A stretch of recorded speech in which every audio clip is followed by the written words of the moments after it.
与其鼓吹什么台湾有事、日本有事，不如谨记借台湾生事，就是给日本找事。 Breaking news mga kabayan, China binalaan ang Japan. China ipinakita ang kanilang DF-5C, isang intercontinental ballistic missile na kayang magdala daw ng megaton warhead. Ito ang gagamitin ng China para durugin ang Japan. Japan hindi naman natinag sa mga banta ng China. Nag-deploy naman ang Japan ng kanilang hypersonic missile upang maging handa sa anumang mga barkong pandigma ng kalabang bansa. America to the rescue. Agad na ipinadala ng Amerika sa Japan ang kanilang dalawang B-1B bomber.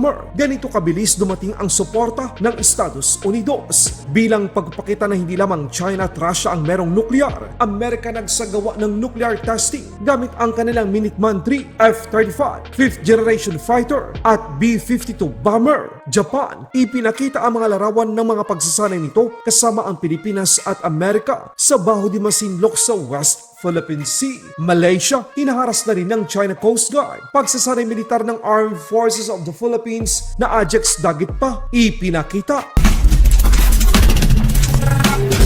Matapos pagbantaan ng China na dudurugin daw nito ang Japan, ipinakalat ng mga mouthpiece ng China sa social media ang isang larawan ng DF-5C, isang intercontinental ballistic missile na may kakayahan daw na maglunsad ng multi-megaton warhead. Amerika agad na pumasok sa eksena. Agad na ipinaramdam ng Amerika ang kanilang suporta sa kaalyadong bansa. Ipinadala ng US Air Force ang kanilang dalawang B-1B bombers sa Japan kasama ng mga Japanese F-35 at F-2 fighter jets ng Japan. Ang mga bombers ng Amerika na lumipad at nagsagawa ng show of force upang ipakita ang kahandaan ng dalawang bansa sa anumang banta. Nitong buwan lamang sa utos ni President Trump, muling tinesting ng Amerika ang kanilang kakayahan sa nuklear. Naglunsad ang militar ng Amerika ng Minuteman III, intercontinental ballistic missile na may kakayang magdala ng nuclear warhead mula California Vandenberg Space Force. Hindi lang yan mga kabayan, naghulog din ang F-35, isang 5th generation fighter jets ng Amerika ng mga unarmed B-61-12 nuclear gravity bombs. Nakita din ang isang B-52H bomber ng Amerika ay may dalang next generation stealth nuclear missile, ang AGM-181 long-range standoff. Kaya huwag masyadong atat at magpakampante ang China dahil ngayong 21st century, Amerika at Japan na ang magkakampihan. Nagpanik ang China sa usaping susuportahan ng Japan ang Taiwan kapag puwersahan itong sasakupin ng Chinese Communist Party. Hindi matanggap ng China na may mga bansang handang lumaban sa kanila alang-alang sa demokrasya. Akala lang China, papayag na lang ang mga kalapit na bansa para makuha nila ang kanilang gusto. Kahit na ito ay labag sa international na batas, may kasabihan tayong mga Pilipino, ang maingay na yan ay walang laban. Pero ibahin nila ang Japan, tahimik lang. Ibig sabihin, punong-puno ito ng paghahanda na siguradong pagsisihan ng mga Chino kapag ipinagpatuloy nito ang kanilang provokasyon sa mga Hapon. China, nagpalipad ng drone sa isa sa mga isla ng Japan, ang Yonaguni Island, na nasasakupan ng Japan malapit sa Taiwan. Japan F-2 fighter jets na hango sa F-16 ng Amerika lumipad upang siguraduhin walang gagawing kababalaghan ang nasabing drone ng China. Ganito kahanda ang Japan. Ang Japan Self-Defense Force ay sinubukan na rin ang deployment ng kanilang hypersonic missile kung saan nakadesenyo para depensahan ang mga kalupaan nito laban sa banyagang mga barkong pandigma. Ayon sa Acquisition Technology and Logistics Agency ng Japan, ang kanilang hyper-velocity gliding projectile ay kanilang isinakay sa kanilang barko at sa isang C-2 transport upang i-deploy sa iba't ibang bahagi ng Japan. Ang mga missile na ito ay kayang tamaan ng mga target sa layo na 2,000 hanggang 3,000 kilometro. Ito ang magiging katuwang ng mga Tomahawk missile na nabili ng Japan sa Amerika. Ipinapakita lang ng Japan ang kanilang kahandaan sa anumang posibleng tensyon na mangyayari dahil sa agresyon ng China. Alam naman natin na malalim ang galit ng China dahil isa din ang Japan sa makakalaban nito kapag ginalaw ng China ang Pilipinas. Dahil sa alyansa na meron ang Japan at Pilipinas at Amerika, mahihirapan ang China na gawin ang mga gusto nito tulad ng pang-aagaw ng mga teritoryo at mga nasasakupan ng Pilipinas tulad ng Scarborough Shoal.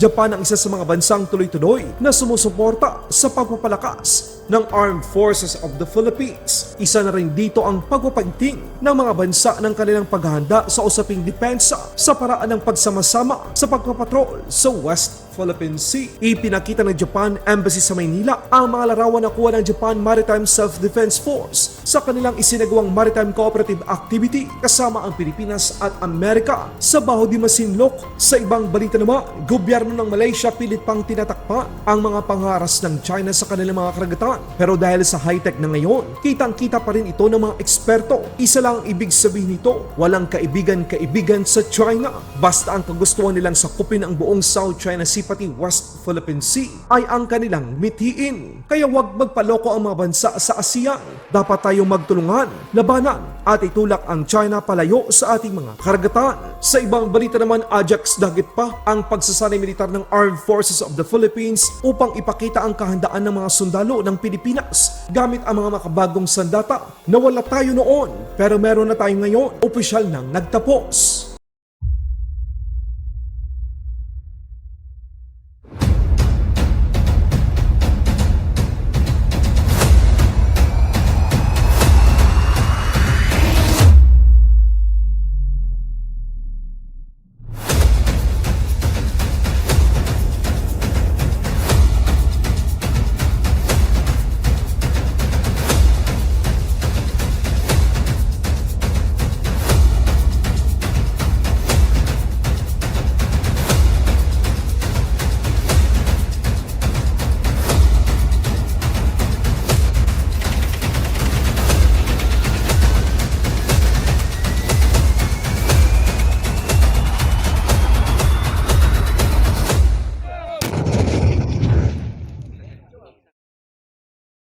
Every sunrise that paints at the horizon of our islands ignites the unwavering spirit of the armed forces of the Philippines, steadfast, vigilant, and determined to defend the nation and the people they hold dear.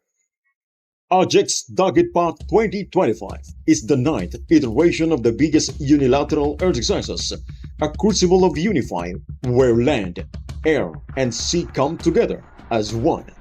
Philippine Navy with the Philippine Marine Corps, Philippine Air Force, Philippine Army, together with the other two uniformed services, Philippine Coast Guard and Philippine National Police.